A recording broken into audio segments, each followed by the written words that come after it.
Hey everyone, it's Will, Gamer Dad, with another video for you. So in today's episode of Should You Summon, we'll discuss the various banners that have now appeared as of tonight's update version 3.6.50. Make sure you do go to the App Store or Play Store to update that in order to get access to these banners, as well as the newest side episode featuring Helena and S.A. Galliard. I should also say is S.A. Helena. Now that being said, let's get right into it. For the purpose of this video, I'm only going to discuss whether or not you should summon on the banner, my thoughts and opinions about who to select for your Star Dream encounter will be covered in a future video if I have time sometime later on this week.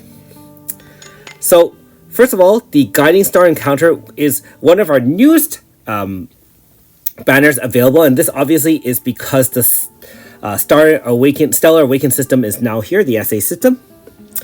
This one will, if you do decide to pay 1,000 paid stones, you'll get the standard pull, which is basically, just 3.3 to 3.6% on the 10th pull. All units in the game are in here. If you do hit it, nothing is fully Stellar Awakened. There is no pickup bonus for this banner. And so you can clearly see that the odds are pretty small, 0.03, 0.02. There is a guaranteed 4 or better, just like most banners. However, no particular SA unit here is uprated. Okay, so of course there are also bots, Rainbow Sisters, and Knights, as well as the usual suspects of older and newer units. Now, after you've done that 10 pull, and this is where it's very similar to the Star Dream encounter, which many of you are familiar with, you will then get a star drop, which then, when you press it, will give you a 10% chance, aka spread out over 10 random units, where you'll get one of these 10 units guaranteed as an SA fully awakened unit, and I believe this will be just a standard 16 shadow or light. I don't believe that you get any additional 10 light. Let me just take a look here.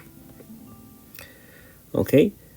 Yes, you do get an extra 10 shadow or light if you already had the unit Stellar Awakened. Otherwise, you just get a Stellar Awakened. So, you have the AS Daisy, AS Xianhua, some of these older units, obviously, Sazanka, Melpi, Alter Ikane, ES Philly, AS Alma, Wenny, Oboro, and Sirius. Okay?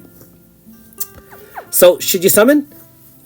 If you're willing to pay 1,000 paid stones only, I would highly recommend summoning on this unless you have all of these units Stellar Awakened already. I will mention the same kind of principle as I do for this video for this banner for the SDE as well. Essentially, you are now asked to pay 1,000 paid stones, whichever currency in US, Canadian dollars, or whatever dollars you pay in your own home country. And in exchange for that amount of money for 1,000 paid stones, you will then essentially get the equivalent, in this case, of 3 star charts. And I say 3 star charts because you get a fully Stellar Awakened unit. Another way to look at it is when you played or paid stones to summon on those random SA banners, the Yolelas and Alter Ikanes of the world, instead of having to go through thousands and thousands of stones, or even a Fateful or 2 where you only get a 10% flat chance of getting the SA unit, you now have a 10% of getting a flat chance of getting that SA unit, but you also have 90% chance of getting any other SA unit. And so this is, in my opinion, much better than standard Fateful. The only downside, of course, is it is not the newest units in the game. These are all somewhat older, and not to say they're worse or useless or anything like that. I'm not saying that at all. But the game is asking you to spend real money for a guaranteed 5-star Stellar Awakened. And so I would equate 1,000 paid stones to 3 style specific, I guess, star charts. I know they're not quite, because you'll have to use all Cosmos star charts to upgrade any of these units.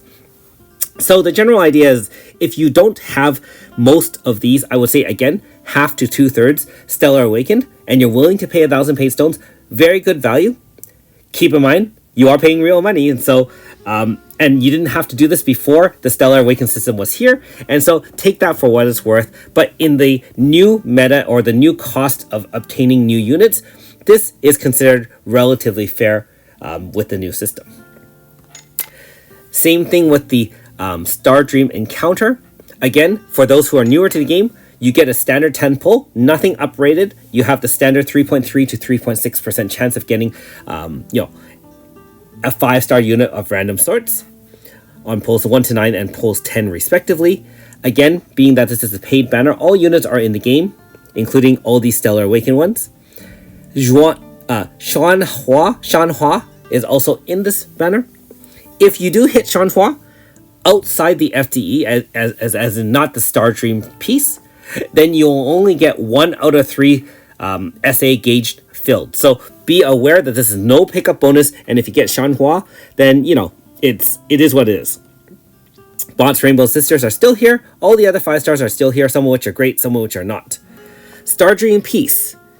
You do get a Star Dream piece after you pull the 10 pull, and it guarantees a selector where you can choose any 5-star in the game. If you choose SA units, then you will get 1 out of 3 awakening gauges. So therefore, if you have 1 out of 3, it becomes 2 out of 3, and so on and so forth. And you can also, don't forget, if you have some Star All Cosmos saved up, then you can use that for the remainder. So Xianhua is there as well, and so on and so forth. So all the newest units, it is updated to 3.6.5. Kuchinawa is in here, for example. You can see all the pictures in here. This, again, is balancing the cost of paying real money for a guaranteed unit, and unlike previous Star Dream encounters, it is not a guaranteed fully awakened unit or full unit, because when we got the Cestas or the Yakumos or the Minolkas of the world, pulling a Star Dream encounter and selecting Minolka is a full Minolka, all abilities unlocked, all powers, and so on and so forth. If you do decide to use the Star Dream encounter, bear in mind that if you choose any SA unit that's eligible, you only get 1 out of 3 gauges, which means you will have to use 2 All Cosmos Star Charts to power it up to fully awaken. And I mean, you can look at the Star Dream encounter as 2 things. At this point, it is not to get a fully awakened unit. That is not the ability that it has anymore. What you use this for is equivalent of paying 1,000 paid stones for All Cosmos Star Chart. And I did mention this earlier on in the week. That is essentially what you're getting. Don't be fooled into thinking that this is a great banner in the fact that you can select any unit in game. That part is true, and you're still getting full value in that sense. However, what you are losing is if you select any newer unit, you only get a partial value out of it. And so that has to be said, just so people are clear in what they are getting with this banner.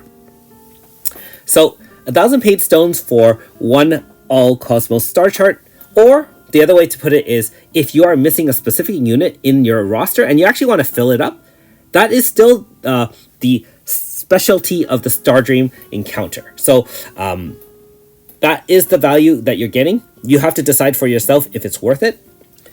I would say both of these banners, Guiding Star as well as Star Dream encounter, have value. I just can't say that it's an amazing value, being that we have as a day one player. I know what it used to be like, and it's just not the same anymore.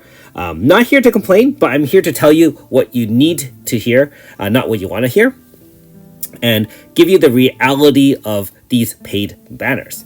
Bear in mind also that these do have dates that you can buy the last day of, and so 30 days from now for each of these, I recommend that you don't pull on it until day 28 when it says kind of like 2 days left or 1 day left. Use all your free stones first, or even paid stones on other faithfuls and whatnot. Pull everything you need to within the next month. Depending on what you land, then it will alter your decision on which banners to pull on. Because let's be honest, if you get a whole bunch of SA units, you probably don't need the Guiding Star. If you filled up your roster completely, then your choices for the SDE and choosing which one to get an extra awakening gauge is going to be different too, right? So regardless, pull it probably day 28 or day 29, and then use your selector. And I believe the selector lasts an additional 30 days afterwards, and the game apparently does give you a reminder of that. I've never had one of these because these are all paid banners, but that's what I hear.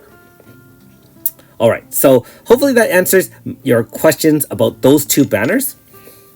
This is another faithful, and again, they is a 2 times max. However, because it's the 7th anniversary for Japan, you get a little bit more value than before. Instead of just having a standard faithful of 10% for 1 unit, we actually have 2 units on the same banner, 0.4, 0.8, and 0.8 respectively, ES Annabel and Xianhua. And Xianhua is the newest SA unit, no other version of it, and so if you don't get it on this banner, you can't side grade. With ES Annabel, you technically can side grade, provided you get the codexes and then 3 all Cosmos star charts. So for your 1,000 paid stones, and you can do this twice, you do get pulls 1 to 9, 0.4, 0.8, and then pulls 10 will guarantee a 5-star, 20% of which is divided over the Xianhua as well as the Annabel ES. So if you're already into getting the Faithfuls to get the special unit or the featured unit, you're already going to do this anyways. No difference in value except that you're getting 2 for 1 in the fact that, technically when you roll, you get 1, your 10% chance will land on one or the other or the 80%. And so if you're going for Xianhua anyways, why not? If you're going for ES Annabel, why not? And then if you miss on that, you can then go to the real one, where you're paying additional 2 times chance of getting the standard, same thing, 0.4, 0.8, and 10% chance guaranteed for that. And then obviously if you miss on the stellar unit, then you'll get 90% chance of getting any other unit, all of which is not stellar awakened. You can get an extra awakening gauge filled up or whatnot. And likely the same thing with ES Annabel. Note that ES Annabel has no 0.4% chance of uprate for the 4.5. Most of you who've been playing for a long time have Annabel. However, newer players do not get the same odds as what we used to in the past, getting 0.4 for the rate up for the 4.5. I mean, after all, 4.5s aren't really worth much of anything because they get 0 out of 3 awakening gauges anyways. However, again, just wanted to mention that is a big difference over the last few months than before. And now let's go to the regular banner, and we can talk about this. Now, first of all, the regular banner, I will give it to the devs. You do have 2 units. You do have 44 days, so a little bit longer than the standard that we've seen before. I know back in the day we had 60 days, and now we had banners of 21 days, 14 days, and so on and so forth. This one's a little bit longer. This is the free banner. Pickup bonuses are available, and both units are featured, so you technically have twice the chance of getting an SA unit, just may not be the one you want, 0.4, 0.8, and 0.8 respectively. This is a free banner. Kuchinawa will not be here, but the other units should be. Yes, Thili and so on and so forth. Okay. And of course, again, no pickup bonus for the other SA units, only the ones featured. And Bots and Rainbow Sisters are there. So should you summon? Now, the Faithfuls and the regular banner really depends on how much you value these 2 units. I've kind of given some of the move breakdown, so I won't concentrate on that for the purpose of this video. However, I will say that this is the first banner we've seen so far since the SA system was released, where we do get 2 SA units. So just straight out bang for your buck. You're getting twice the chances of an SA over before. So in that sense, you're getting pretty good value as a free player. Now, how good is ES Annabel and Xianhua? So first of all, ES Annabel, just my cursory thoughts on it. Obviously, if you have Annabel already, then it's just like you can decide whether or not you want to use 3 all Cosmos star charts and codexes, or you want to just pull it to make things simpler for yourself. Now, that being said, as good as she is in able to convert between attack and defense, although I think you have to choose it once in the beginning of the fight, if you have the full SA unlocked, I think you get both. Although I'm not 100% sure how that really works. She has one charge that kind of allows you to go which way you want to. She also has some pretty decent offensive capabilities as a fire pierced unit, as well as some pretty decent abilities as a defensive unit. She also does have battle start giving barrier 100% for 1 hit, and I believe for Miglin's Palace players units, which is herself and others, she can get up to 3 hits. Now, as great as it sounds, remember that's 3 hits, not 3 moves or 3 turns. And so my overall summary of ES Annabel is she does a lot of things very well. However, it's not ultimate, as in ultimate defense times 3, aka the AS Radius, or ultimate shielding times 2, aka the AS Lovely, or even essentially ultimate minions, aka Eefy. She's still great with the defense, okay? Don't get me wrong, she has 50-50-50 down, and she has some, for offense, she obviously has 50-50 up, aka the Alumage and stuff like that. As a fire pierced unit, very potent. But let me ask you, is your fire team not strong enough? You do have Monoka, right? Monoka also barrier pierces, by the way, and she has some limitations, but you got Tetra for free with it. And that combo is already broken. So Fire Slash is ultimate. You have Aldo SA hopefully, and you can power that fire team with any which way you want for Fire Slash. If you're typing weak to Pierce specifically, it's not like you don't have SA Suzette, hopefully, and the other Pierce units are still very, very potent. There are, obviously, if you have Sirius and this weak to Pierce, you can do that. You have Wanifica, which is a Pierce support, AS Yukino, and other powerful Pierce units out there. And so my overall summary of that is she's good, she's very good, just not ultimate. And so if you can find a use for her where she can fit multiple roles, and she can, she's great. However, I don't think she's an expert or the first pick I would have in most teams. And so that's why I would say she's only very good and not a 10 out of 10 unit on her own. That being said, how about Xianhua? Our first powered up mana person that kind of up and down, magic res up, so on and so forth, kind of the reversal thing as mana. First, really powerful non-type magic user or no magic user. Colette was pretty good. I would say that Xianhua is a lot more dependable. Her DPS is more controllable because she can attack twice and she can boost things and reduce magic res and so on and so forth. And that sounds good and great respectively. Now keep in mind, they did change the way that non-type magic interacts in the game. That is, if you put up a type shield, that will not protect you against non-type magic.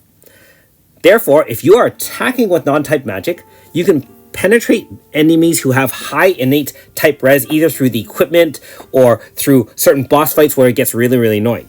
That's where her strength is. Unfortunately, that also means that she does not benefit from any type up attacks or any kind of benefits in terms of powering her up that way. Obviously, the standard mages get boosts from int and weapon damage and so on and so forth. But you type res down, which was a thing back in the day, which would enhance null magic, is no longer in play. And so the interactions with a null magic user will be interesting to say the least.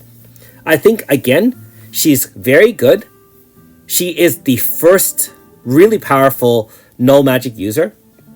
I'm afraid that the bosses coming up will rely on null attacks more so than elemental, because we've had a lot of elemental and we've had a lot of enemies with 100% type res up, so you have to put 100% or 200% type res down. So we've seen a lot of those kind of bosses.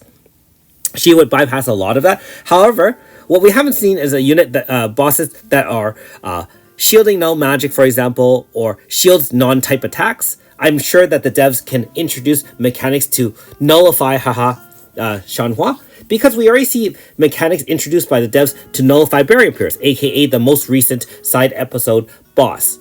I find that very annoying that we pay for units which are supposed to do certain things and they can't because the boss now has mechanics to override those. And so rules override rules, causing a lot more difficult scenarios and more weird interactions.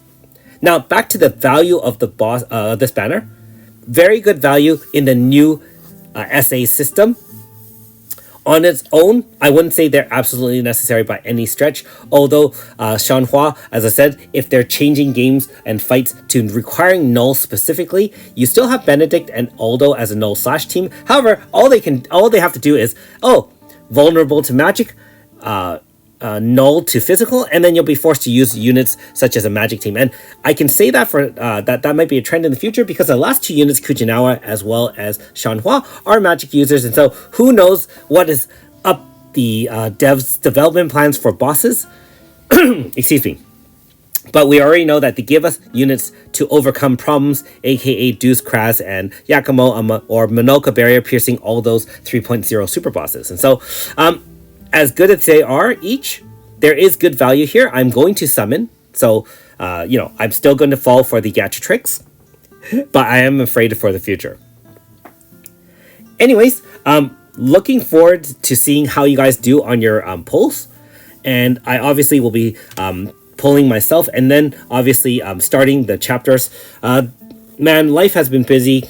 Hard to play a lot of games, and someone did ask me about 5-star reviews and other content I used to create. Hey, hard to create 5-star reviews and content when I don't have the essay, right? Are you really wanting to see a 5-star review of non-essayed Sazanka? Or a 5-star review of non-essayed Oboro? No one wants to see that. And so that's one of the reasons among many where I can't create as much content for those units. But hey, if Gacha treats me well, maybe I'll land 1 or 2 of the newest units and be able to showcase some of those special moves. Anyways, as always, great luck. Wishing you all the ultimate luck. 1k stones or single pulls galore hitting the featured unit and units. And I want to see all those great stories. Anyways, enjoy the new episode, and thanks for watching. We'll see you next time.